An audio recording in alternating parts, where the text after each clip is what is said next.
नमस्कार, स्वागत है आपका प्रोफेशनल एस्ट्रोलॉजी पर। मैं यशास तिवारी आज आप सभी के सम्मुख उपस्थित हुआ हूँ। आप सभी दर्शकों की जन्म कुंडली का निःशुल्क अध्ययन करने के लिए। निःशुल्क जन्म कुंडली अध्ययन की सीरीज में आज तक 237 कार्यक्रम बन चुके हैं और इस सीरीज का जो आज का कार्यक्रम होने वाला है ये 238वें नंबर का कार्यक्रम होने वाला है। साथ ही साथ इस सीरीज में आज तक 1121 लोगों की जन्म कुंडलियों का अध्ययन निःशुल्क रूप से किया जा चुका है और आज के इस कार्यक्रम की जो पहली जन्म कुंडली होगी वो 1122वें नंबर की जन्म कुंडली होने वाली है। यदि आप इस कार्यक्रम को देखते हैं और इस कार्यक्रम के माध्यम से आपका कुछ भी लाभ होता है तो आप इस वीडियो को लाइक करें, साथ ही साथ इस चैनल को सब्सक्राइब करें ताकि इन फ्यूचर जो भी कंटेंट मेरे द्वारा इस चैनल पर अपलोड किया जाता है उसका नोटिफिकेशन आपको मिलता रहे। यदि इस कार्यक्रम के माध्यम से आपका कुछ भी लाभ होता है तो आप इस वीडियो को ज्यादा से ज्यादा लोगों के साथ में शेयर करें ताकि और भी लोगों का लाभ हो और उसका माध्यम आप सभी दर्शक बने। यदि आप भी अपनी जन्म कुंडली को इस कार्यक्रम में सम्मिलित कराना चाहते हैं और आप चाहते हैं कि आपकी जन्म कुंडली का अध्ययन मेरे द्वारा ठीक इसी प्रकार से YouTube पर वीडियो बना करके निःशुल्क रूप से किया जाए तो आप अपनी बर्थ डिटेल्स जैसे कि आप अपना नाम, अपने जन्म की तिथि, अपने जन्म का समय और अपने जन्म का स्थान, ये चारों ही चीजें किसी भी एक स्पेसिफिक प्रश्न के साथ में इस वीडियो के कमेंट सेक्शन में दे दीजिए। आपकी डिटेल्स को देने के 2 से ढाई महीने के बाद में आपकी जन्म कुंडली का अध्ययन मेरे द्वारा ठीक इसी प्रकार से YouTube पर वीडियो बना करके निःशुल्क रूप से किया जाएगा। अब हम बिना विलंब किए अपने आज के इस कार्यक्रम की शुरुआत करते हैं और आज के इस कार्यक्रम की जो पहली जन्म कुंडली है, जैसा कि मैंने बताया 1122वें नंबर की जन्म कुंडली होगी, यह है खुशबू रेधु। तो खुशबू जी आप तैयार रहें, आपकी जन्म कुंडली में ले रहा हूं। डेट ऑफ बर्थ दिया है इन्होंने 23 अगस्त 2001 और जन्म का समय बताया है 3 बज कर के PM कुछ नहीं लिखा है तो ये 3 AM होगा, ठीक है। और प्लेस होम हरियाणा, लोहार हेरी झज्जर। देखिए देख लेता हूं मैं पहले।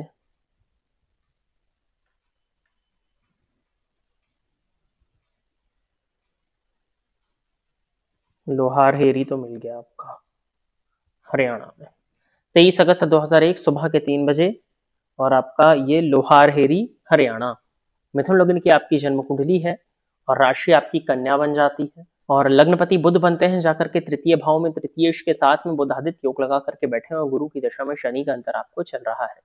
देखिए आपकी जन्म कुंडली को देख करके जो चीज समझ में आती है कि कुछ हद तक आप मन की सुन करके चलते हो, थोड़ा सा इमोशनल हो गए आप, बट उसके बाद भी लग्नेश का पराक्रम भाव में जाकर के पराक्रमेश सूर्य के साथ बैठना इस बात को दिखाता है कि आपको आपकी लाइफ में जो भी चीजें चाहिए हैं उसके लिए आपको मेहनत करनी पड़ेगी, पराक्रम और एफर्ट्स करने पड़ेंगे। लेकिन चूंकि सूर्य भी वहां पर स्वग्रही होकर के बैठे हैं जिसके चलते आप जिस भी चीज को अपने जीवन काल में ठान लेते हो और जिस भी चीज को ठान करके उसको पाने की चाहत रखते हो तो आप उसके लिए एफर्ट्स करोगे और वो एफर्ट्स का रिजल्ट आपको मिलेगा और उन एफर्ट्स की बदौलत आप उस चीज को पा लेने वाले हो। भाग्येश जाकर के 12वें भाव में बैठे हैं तो जीवन काल में कुछ हद तक संघर्ष तो होता ही है, चीजों को बीच बीच में छोड़ देने की आदत भी होती है, बहुत जल्दी किसी चीज से बोर हो जाते हैं, किसी नई चीज की शुरुआत करने में बहुत मजा आता है परंतु उस चीज को फुलफिल नहीं कर पाते हैं। तो ये कुछ चीजें आपकी कुंडली बताती है। प्रश्न इन्होंने किया है अक्टूबर का पेपर क्लियर हो जाएगा, 4 अक्टूबर का था, प्लीज रिप्लाई। अब किस चीज का पेपर था ये तो बताना चाहिए था ना, अब किस चीज का एग्जाम था ये तो बताना चाहिए था ना, क्योंकि जिस चीज का आपने एग्जाम दिया है वो चीज का योग आपकी कुंडली में है या नहीं है यही नहीं पता मुझे। देखिए जो समय आप दे रहे हो, जिस टाइम पर आपका एग्जाम था 4 अक्टूबर को, उस समय आपकी जो दशाएं दिखा रही हैं, अगर आपकी जन्म कुंडली ठीक है तो गुरु गुरु राहु केतु तो बहुत अच्छा तो नहीं गया है, बहुत अच्छा परफॉर्म आप वहां नहीं कर पाए हो, ठीक है। लेकिन फिर भी पंचम भाव का मालिक जो है वो गुरु के नक्षत्र में है, गुरु लग्न में बैठ करके पंचम भाव को देख रहे हैं, नवांश में भी गुरु भाग्य स्थान में है। यदि प्रिपरेशन आपकी बहुत अच्छी थी तब तो निकल जाएगा, अन्यथा नहीं निकलता हुआ दिखाई दे रहा है क्योंकि जो टाइम आपने दिया है 4 अक्टूबर में आपकी दशा बहुत अच्छी नहीं थी उस दिन की।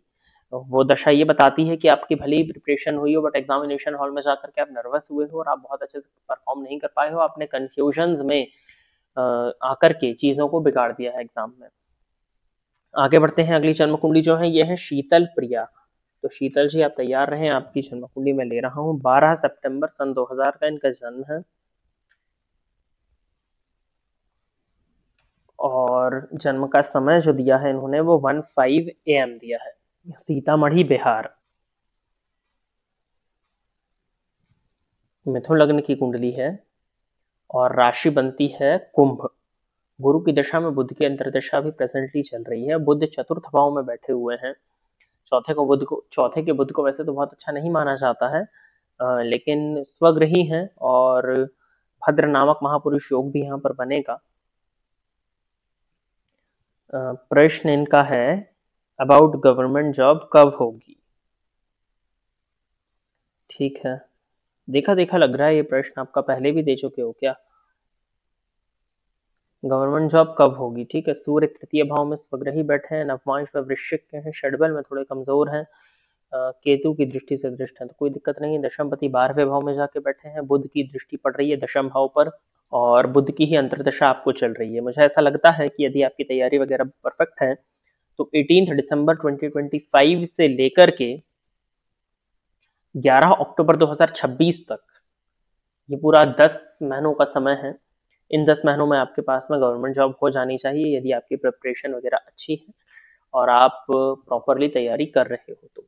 और अगर यहाँ नहीं हो पाता है तो फिर समय लग जाएगा, तो इसी समय पर सरकारी नौकरी को लेने का प्रयत्न आपको करना होगा। आगे बढ़ते हैं। अगली जन्म कुंडली जो है ये एसएससी एनहेंस प्रो ये आईडी है और जन्म कुंडली जो है ये है आयुष गुप्ता जी। तो आयुष गुप्ता जी आप तैयार रहें, आपकी जन्म कुंडली मैं ले रहा हूं। डेट ऑफ बर्थ दिया हुआ है इन्होंने 26 सितंबर 1998।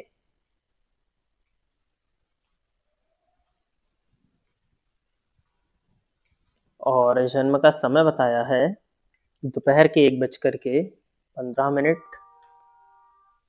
और जन्म स्थान है लखनऊ यूपी।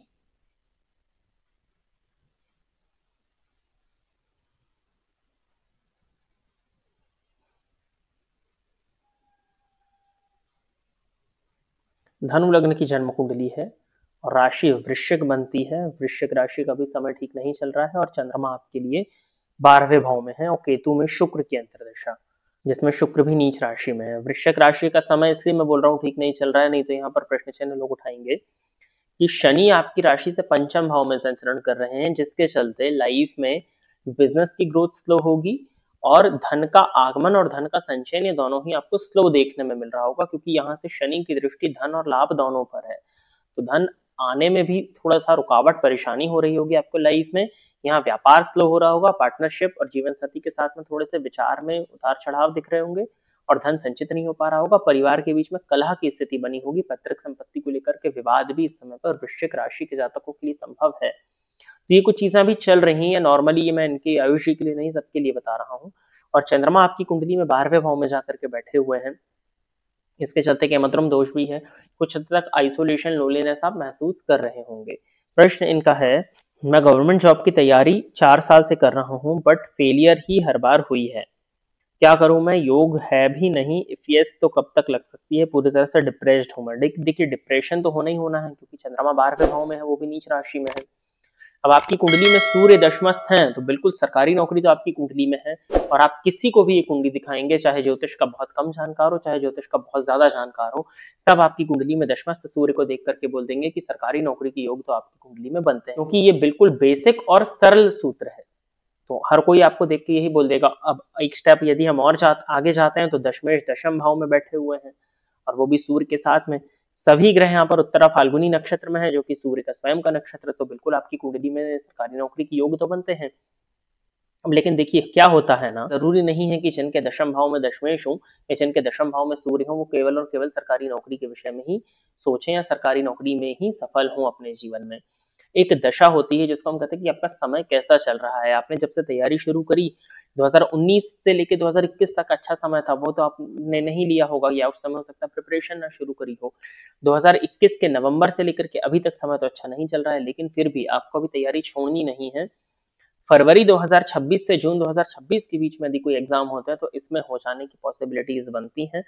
अगर जून 2026 तक भी नहीं हो पाता है तो अब आपके ऊपर दो चीजें हैं। यदि आप और वेट करना चाहें तो 2027 तक का करें, अन्यथा जून 2026 के बाद यदि नहीं होता आपका किसी भी जगह पर सिलेक्शन तो फिर आपको छोड़ करके किसी दूसरे करियर पाथ की तरफ चले जाना चाहिए। बैंकिंग सेक्टर, फाइनेंस का सेक्टर आपकी कुंडली में अच्छा है। नवमांश कुंडली में जाकर के जब मैं देख रहा हूं तो आपके बुध नीच राशि में बैठे हैं, तो दशमेश का नवांश में नीच का हो जाना कुछ हद तक जातक के जीवन काल में करियर की शुरुआत में, करियर में, कार्यक्षेत्र में परेशानियों को उत्पन्न करता है, लेकिन सूर्य के पास इतना बल मुझे दिख रहा है कि यदि आप प्रिपरेशन करते हैं तो आपको चीजें मिल जानी चाहिए। अब चंद्रमा 12वें भाव में नीच राशि में जाकर के बैठे हुए हैं, इसके चलते कहीं ना कहीं जो आपकी तैयारी होती है वो आपको लगता है कि हो गई है, कई बार ओवर कॉन्फिडेंस भी आ जाता है, लेकिन एग्जामिनेशन हॉल में जाने के बाद में वो एक नर्वसनेस, एक एंजाइटी जो होती है ना, वो हो जाती है। और चंद्रमा 12वें भाव में नीच राशि में है तो मन में इतने सारे थॉट्स रहते हैं, इतनी सारी चीजें मन में चलती रहती हैं कि जो मेन की पॉइंट जो कि एग्जाम के पॉइंट ऑफ व्यू से याद रखना जरूरी था,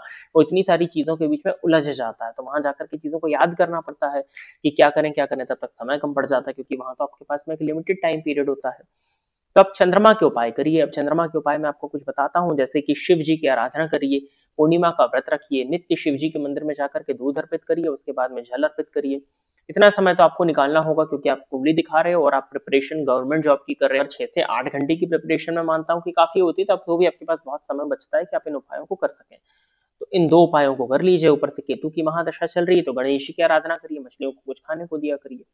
इन 4 उपायों को करिए और प्रिपरेशन अपनी जारी रखिए। भगवान ने चाहा तो 2026 आपके लिए हैपनिंग हो सकता है, और अगर 26 के मिड तक नहीं होती हैं चीजें, फिर किसी अदर करियर पाथ को आपको तलाश लेना चाहिए। तो प्रिय दर्शकों, इतनी ही जन्म कुंडलियों का अध्ययन करने के लिए आज मैं आप सभी के सम्मुख उपस्थित हुआ था। आशा करता हूं कि जितने भी लोगों की जन्म कुंडलियों का अध्ययन मेरे द्वारा इस निःशुल्क जन्म कुंडली अध्ययन के कार्यक्रम के माध्यम से किया गया, वो सभी लोग संतुष्ट होंगे। यदि आप इस कार्यक्रम को देखते हैं और इस कार्यक्रम के माध्यम से आपका कुछ भी लाभ होता है, तो आप इस वीडियो को लाइक करें, साथ ही साथ इस चैनल को सब्सक्राइब करें, ताकि इन फ्यूचर जो भी कंटेंट मेरे द्वारा इस चैनल पर अपलोड किया जाता है उसका नोटिफिकेशन आपको मिलता रहे। यदि इस कार्यक्रम के माध्यम से आपका कुछ भी लाभ होता है, तो आप इस वीडियो को ज्यादा से ज्यादा लोगों के साथ में शेयर करें, ताकि और भी लोगों का लाभ और उसका माध्यम आप सभी दर्शक बने। यदि आप भी अपनी जन्म कुंडली को इस कार्यक्रम में सम्मिलित कराना चाहते हैं, तो आप अपना नाम, अपनी जन्म की तिथि, अपने जन्म का समय और अपने जन्म का स्थान, ये चारों ही चीजें किसी भी एक स्पेसिफिक प्रश्न के साथ में इस वीडियो के कमेंट सेक्शन में दे दीजिए। आज के इस कार्यक्रम में बस इतना ही रखते हैं। नमस्कार।